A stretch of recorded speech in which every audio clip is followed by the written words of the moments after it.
apparently, IGN has purchased a few of its competitors, and, well, them game journalists are not too happy. But anyway, let's let Rev talk more about it. Oh, Rev, sorry.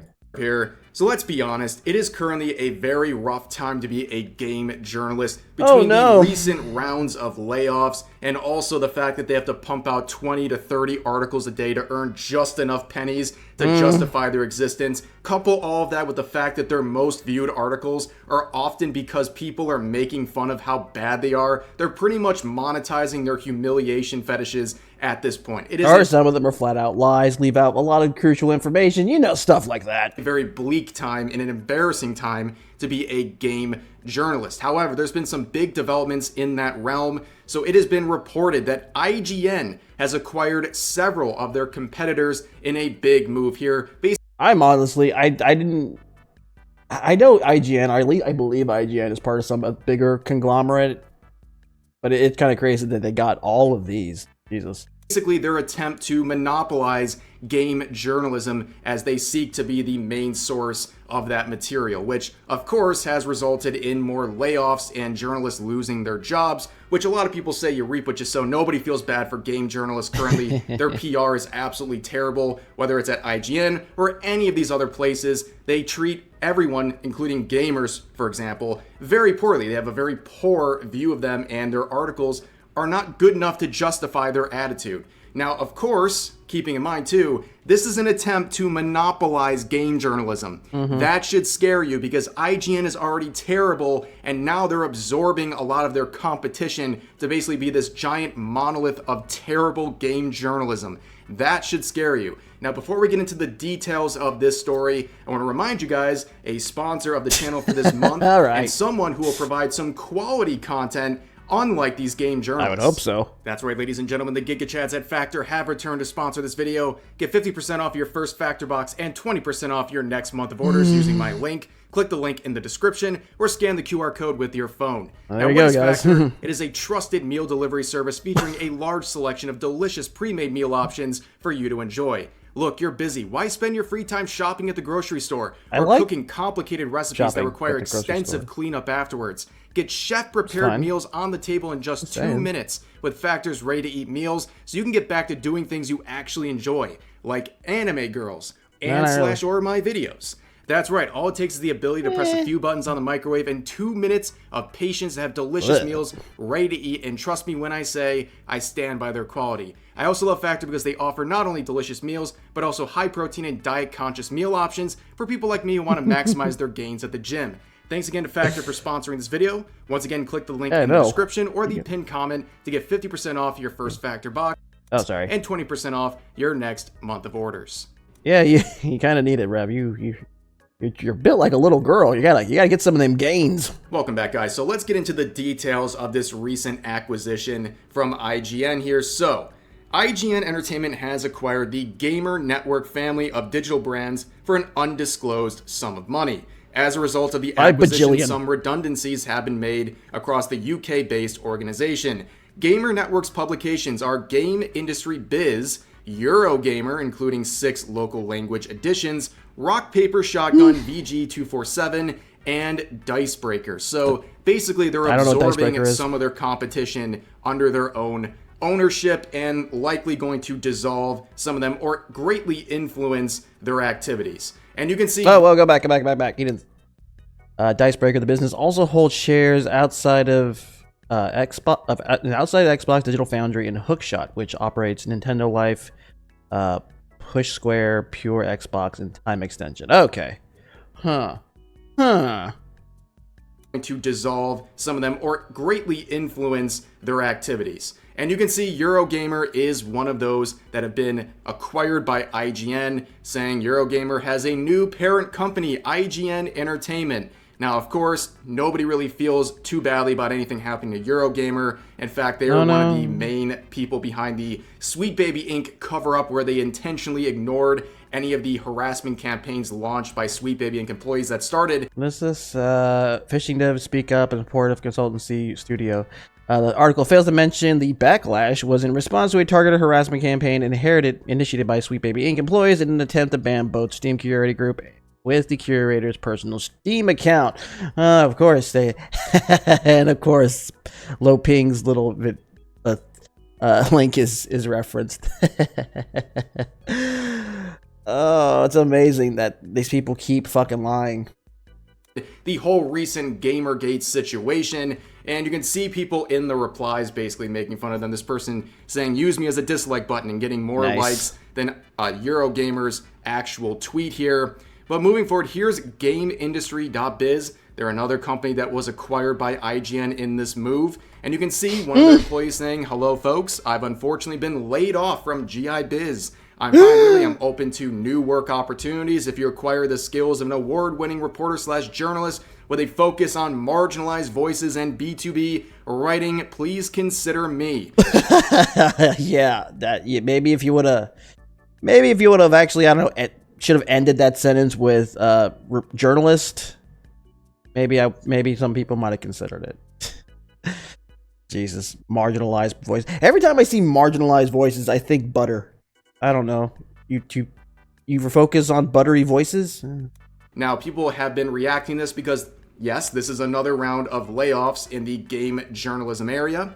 And we see this response from someone who's a part of the industry. And this really sums up a lot of the issues with game journalism right now. So they basically express their concern about people losing their jobs. But down here, the Cecilia person says, a strong games press is especially important as the lines blur between gaming and social media / big tech. That line has been so fucking blurred for like over a decade now, and it's not even funny. Or at least for about a decade, we've actually noticed the blurring of lines. What the fuck is she talking about? Effing many stories to write. These senseless layoffs are especially painful as reactionary YouTubers with no journalism training eat away at journalism mindshare. So basically, they're blaming YouTubers for this big downfall of game journalists, which is absolutely hilarious. If you want to talk about reaping what you have sowed, this is exactly it. Okay. It's amazing that she's trying to seem like the fucking journalist or like somehow impartial, when they're some of the most biased motherfuckers out there. Like lately, I mean, this isn't like this has been happening for years, but lately again, like I said, a lot of these fucking articles that they have leave shit out, purposely lie, and they try to paint things like that's what they really aren't. This does not make me feel really bad at all that someone like her is losing their fucking job. And you know what? And at least with fucking YouTubers that are reporting this stuff, they at least give their fucking their perspective. There's at least some goddamn personality to our videos, whereas who the fuck is this? Seriously, no one knows who this woman is. No one knows what her... I think kind of Donkey kind of said it best with that Video Game Critics video, is that when you like kind of read an article or you get a review from a major website, that's a lottery. Because you have no idea what that person's experience with this series is, or any type of perspective they're kind of giving. They're very faceless. But at least with a YouTuber, when they're actually talking to a certain topic that's from an article, you're getting their perspective, and there's at least there's an understanding of where they come from and whatnot. But them, no. Even the bias when it comes to YouTubers, you may understand their biases and whatnot regarding these types of videos. What was it? In the words of Penn Jillette, we're biased as fuck, but at least we're honest about it. This person's still trying to act like she's impartial, and she's not. Okay, this is your fault, game journalists. You have been providing absolute slop for so long that you have been replaced by people who don't need a background in journalism to cover these very basic things. In fact, if you want to blame... Literally, most people can just now... I've seen more YouTubers, I've seen more podcasts do more journalists than these people. Kirsha does it all the time. Take a shot. Jesus, I can't get away from her. She's done it before. I remember the whole Hogwarts Legacy thing, that one fucking article from a certain, let's say, VTuber journalist who talked about and said J.K. Rowling, what was it? She gave money to an anti-trans bill in Texas, and not only was that not true, the site that this person referenced did not mention J.K. at all. And you know what Kirsha did? She pressed Control F and searched her name and found nothing. That's all the journalistic, all the research she had to do. But the person who wrote that article didn't do that at all. I've seen people do it on Size Gold all the time. They look into people's like all the other shit they fucking say. This isn't hard.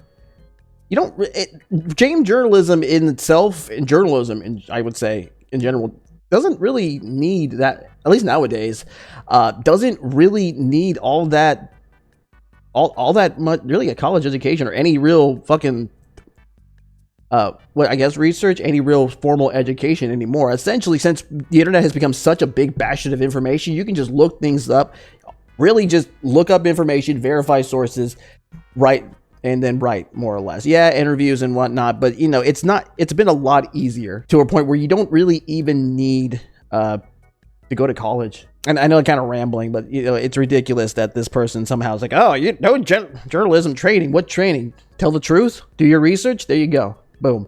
The fact that there's so many stories to cover, that is the result of your own failures as game journalists. You need to make 20 to 30 articles per day to make. And one of the biggest fucking things, and one of the biggest things about, journalism that a lot of people have said is you don't make the news about yourself. And so many of these journalists have been doing that lately. Enough ad revenue to justify your existence. That is a situation you have created because nobody wants to click on your articles anymore because they're all trash. And now, one more thing, I'm really sorry. And also, none of these people ever call out the bullshit articles that have been happening, that are currently leaving out information. There's a lot of good journalists out there. Park Place, they're really good. There's a bunch of other sites that a lot of people who are legit journalists who do their research. I kind of doubt this person's one of them. Now YouTubers are effectively replacing your very limited need. And a lot of the times when you're being covered, game journalists and their articles are being covered by YouTubers, it's YouTubers correcting them or making fun of them. That's pretty much the only time these game journalists are relevant when it comes to YouTubers, or really just the gaming scene in general. However, IGN, guys. IGN is getting more and more powerful, and they're trying to get their foothold in the game journalism scene and basically take it over. Now we're going to have slop like this. They've been working overtime to try to prop up the related narratives surrounding Assassin's Creed Shadows. There's so much less. It feels like there's a lot less news in gaming and more editorials than anything, too. So, of course, the slant is a lot more transparent. In their choice of Yasuke as one of the main characters. I thought it was They already Yasuke. wrote this article. We talked about it a few days ago, basically saying that better representation for Asian people in video games isn't going to be found in yet another samurai hero. In that article, they basically said, sorry, Asians, you've had enough representation for now. Please take a seat and be grateful that you got to be basically represented by samurai stories in the past, but you've had enough, and stop complaining about it. Well, here's their most recent article saying this.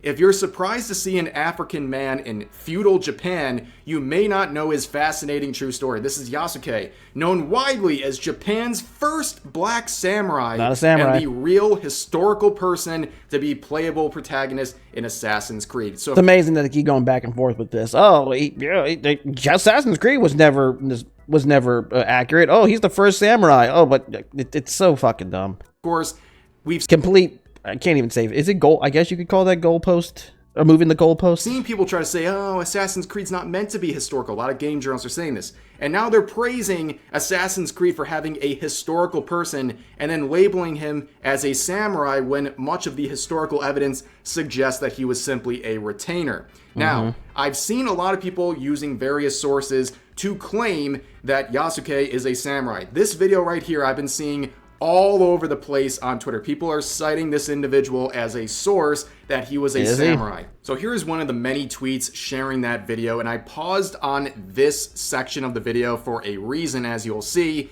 But they say this, with 32,000 likes. Interesting, the most famous foreign samurai, and y'all mad they put him in Assassin's Creed, and y'all racist continue to try to diminish Yasuke. Interesting. And you can see the person who made that video says this. The content of my videos are based on personal studies and experience. There is no intention of denying other theories and cultural aspects. And then these people are literally using his words to deny other theories and cultural aspects.